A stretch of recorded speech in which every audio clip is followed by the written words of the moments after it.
DinoQuest, galera. Seguinte, vocês já sabem como funciona esse quadro aqui do canal Raptor Game. Vocês me mandam perguntas nos comentários desses vídeos e eu respondo pra vocês aqui através deste quadro do canal. Então, sem mais enrolação, sem mais demora, vamos para a primeira pergunta, que é do Davi Nerd. Quem era o dinossauro mais inteligente? Troodonte? Explique. Bom, se você é um entusiasta dos ou estuda os dinossauros, provavelmente você já deve ter visto por aí que o Troodonte era o mais inteligente de todos os que já foram descobertos. E claro, existe uma notória diferença na família dos troodontídeos e de todos os dinossauros que compõem essa família com relação ao tamanho de seus cérebros.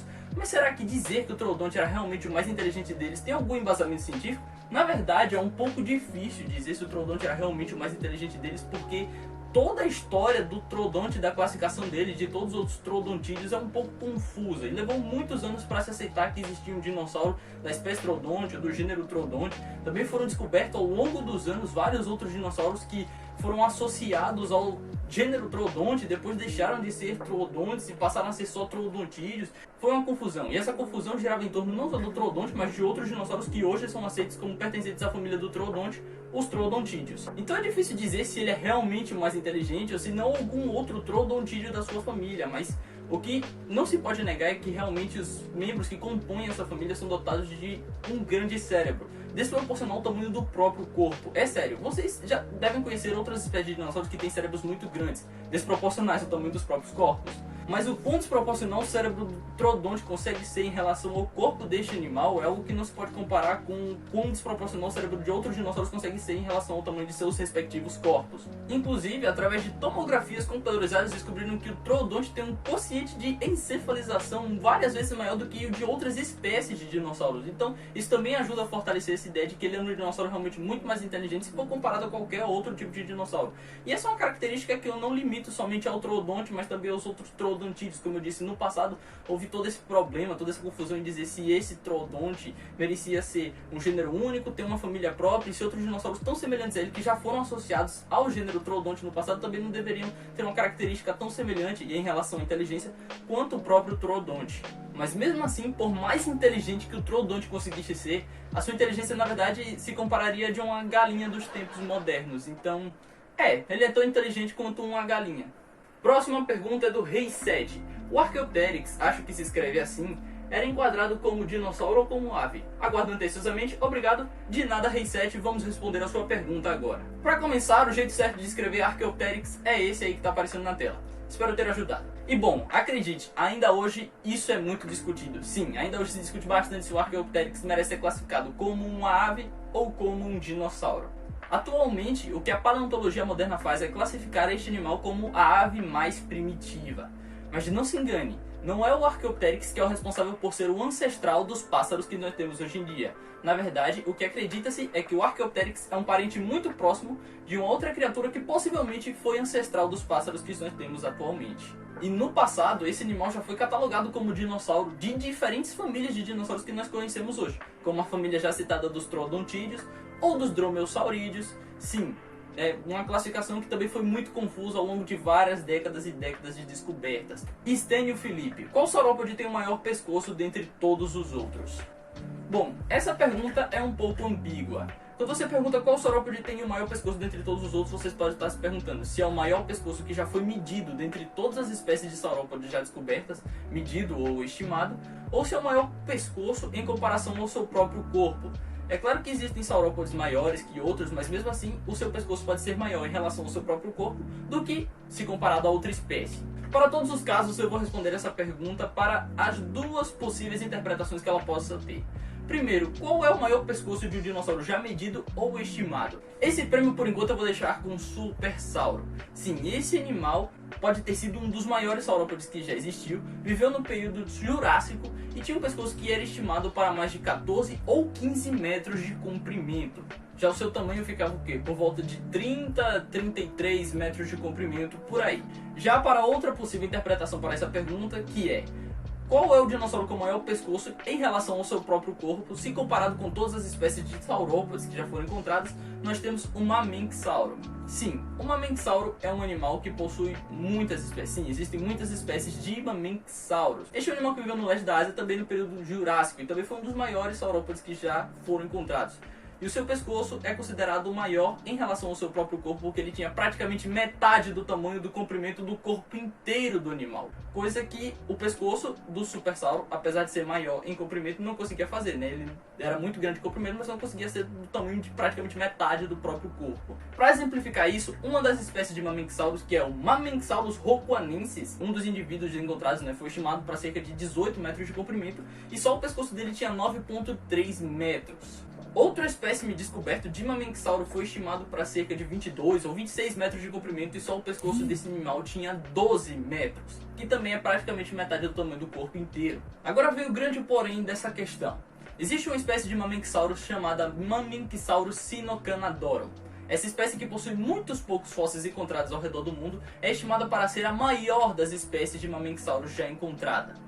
Esse animal poderia chegar a quase 35 metros de comprimento, segundo é estimado por alguns cientistas. Isso significa que, se essa espécie seguir o mesmo padrão das outras que eu citei anteriormente aqui, e o seu pescoço também for praticamente metade do tamanho do comprimento deste animal, facilmente o pescoço dele superaria o tamanho de 15 metros, sendo assim maior que o pescoço do Supersauro. E essa é uma estimativa válida justamente porque esse animal possui, dentre os fósseis que foram encontrados dele ao redor do mundo, 4 vértebras cervicais que têm um tamanho muito maior do que de vértebras de outras espécies de saurópodes tão grandes quanto, como no caso do próprio Supersauro e até do Sauroposeidon. Então eu chutaria ali um pescoço por volta do tamanho dos 17 metros. Infelizmente, vamos ter que esperar para saber se é isso mesmo as próximas descobertas relacionadas a essa espécie de Mamenxauro. Vale a pena citar uma outra espécie de saurópode aqui, chamada Erketu. Segundo os descobridores desse animal, o pescoço dele seria tão longo quanto 2 vezes o tamanho do restante do corpo. Como, mano? Pra falar a verdade, não se sabe se é exatamente isso, porque nem se tem estimativa do tamanho do corpo inteiro do animal, já que foram encontrados muito poucos fósseis. Acontece que os descobridores dele acreditam nessa hipótese porque as vértebras e os ossos que encontraram desse animal, que são muito poucos, são muito mais alongadas do que de outros dinossauros, de outros saurópodes. E claro, existiram outros saurópodes maiores, que o Mamenxauro e o Supersauro, que são outros dinos muito colossais, como no caso do Puertasauro, Dreadnoughtus, etc. Mas os pescoços desses nem se comparam aos desses dois, no caso Supersauro e Mamenxauro. Eu já tô até me embolando aqui para falar o nome desses bichos, porque o pescoço deles medido e estimado chega a ter 9 metros, 10, 11 metros, o que não se compara aos tamanhos que eu citei anteriormente sobre essas duas outras espécies, que por enquanto estão nos pódios de primeiro lugar de maiores pescoços. Já o Argentinossauro, que atualmente concorre à vaga de maior dinossauro de todos os tempos, também não consegue disputar com o Mamenxauro e Supersauro, justamente porque não se foi encontrado ossos nenhum do pescoço desse animal, né, pertencentes ao pescoço dele, e é muito difícil estimar qual seria o real tamanho do pescoço deste bicho por causa disso. Arrow Gamer pergunta: qual é o menor dinossauro do Triássico, Jurássico e Cretáceo? Tem uma pergunta realmente interessante, porque no último DinoQuest eu recebi uma pergunta semelhante e passei um bom tempo respondendo quais eram os maiores dinossauros de cada período: Triássico, Jurássico e Cretáceo. E agora vamos fazer o inverso, falar quais eram os menores de cada período. Começando pelo período Triássico. Eu acredito que muitos dinossauros podem ter ocupado o pódio de menor dinossauro deste período. Primeiro porque era um período onde ocorreu o surgimento de dinossauros, e muitos deles não eram tão desenvolvidos como no final da Era Mesozoica. O Eoraptor, por exemplo, tinha cerca de 1 metro de comprimento e pesava só 10 quilos. Pra você ver, mano. Esse sim poderia ser um dos menores dinossauros desse período. Só que muitos outros dinossauros tinham dimensões e características semelhantes a deles. É o caso do Eudromeus, do Auwalkeria e até do Pisanossauro, cara. Todos eles giravam em torno de 1 metro de comprimento e pesavam cerca de 10 ou até de 5 quilos. Já no período Jurássico a coisa muda um pouco de figura. Isso porque nós temos aqui o Epidexipteryx. Tente você também repetir esse nome aí na sua casa. Este dinossauro por muito tempo já foi considerado o menor de todos os dinossauros já encontrados. Então fica muito mais fácil dizer quem era o menor do período Jurássico, até porque ele viveu lá e ele foi considerado um dos menores. É que ele tinha cerca de 25 centímetros de comprimento. Isso pelo menos o seu esqueleto. Se nós formos considerar, claro, as longas penas que ele tinha na cauda, né, o comprimento total desse bicho seria de 44 centímetros, o que também chega a ser um dinossauro muito pequenininho. Agora chegamos ao período Cretáceo, e se eu lhe disser que o dinossauro que por enquanto ocupa a posição de menor deste período também ocupa a posição de menor dinossauro de todos que já foram encontrados até o presente momento. Sim, inclusive esse dinossauro foi descoberto recentemente, você pode procurar aí na net, é o Oculodentavis. E olha só que coisa inusitada, cara. A descoberta dele foi justamente o seu crânio preservado dentro de um âmbar, no Mianmar.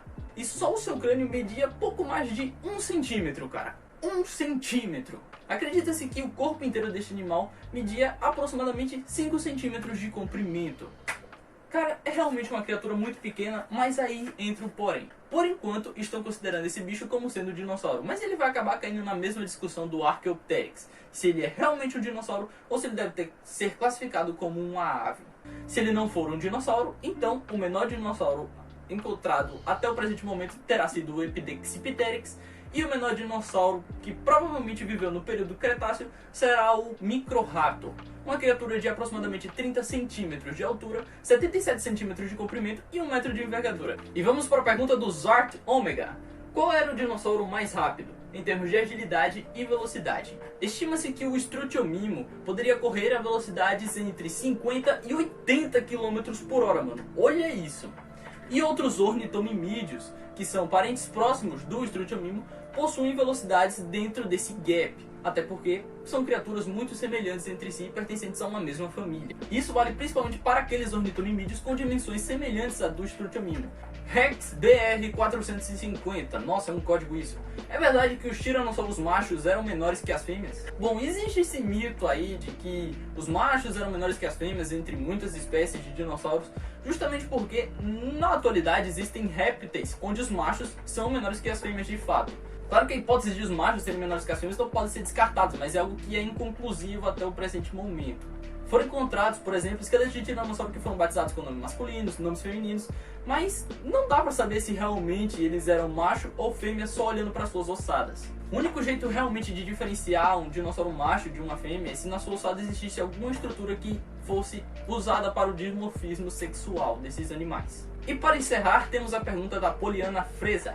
Dino, como fazem para saber se o fóssil é do Triássico, Jurássico ou do Cretáceo? Aqui vai uma breve aula de química para vocês, presta atenção. O método usado para efetuar esse cálculo da idade dos fósseis é chamado de datação radioativa. O que acontece é, os fósseis possuem diferentes materiais, e esses materiais são feitos de diferentes elementos químicos. Os elementos químicos são feitos de átomos. Com o passar de muitos anos, metade dos átomos daquele material ali presente acaba decaindo, ou seja, perde parte das partículas do seu núcleo para o ambiente em forma de radiação.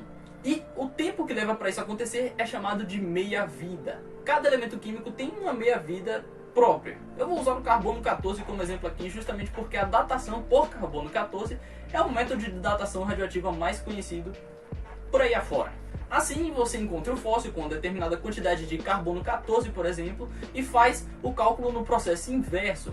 Vê a quantidade e calcula quantas vezes foi preciso para que metade daquele material decaísse até chegar àquela quantidade que você encontrou naquele fóssil. Você calcula quantos anos se passaram para que a quantidade de carbono 14 que você encontrou naquele fóssil chegasse até aquela quantidade.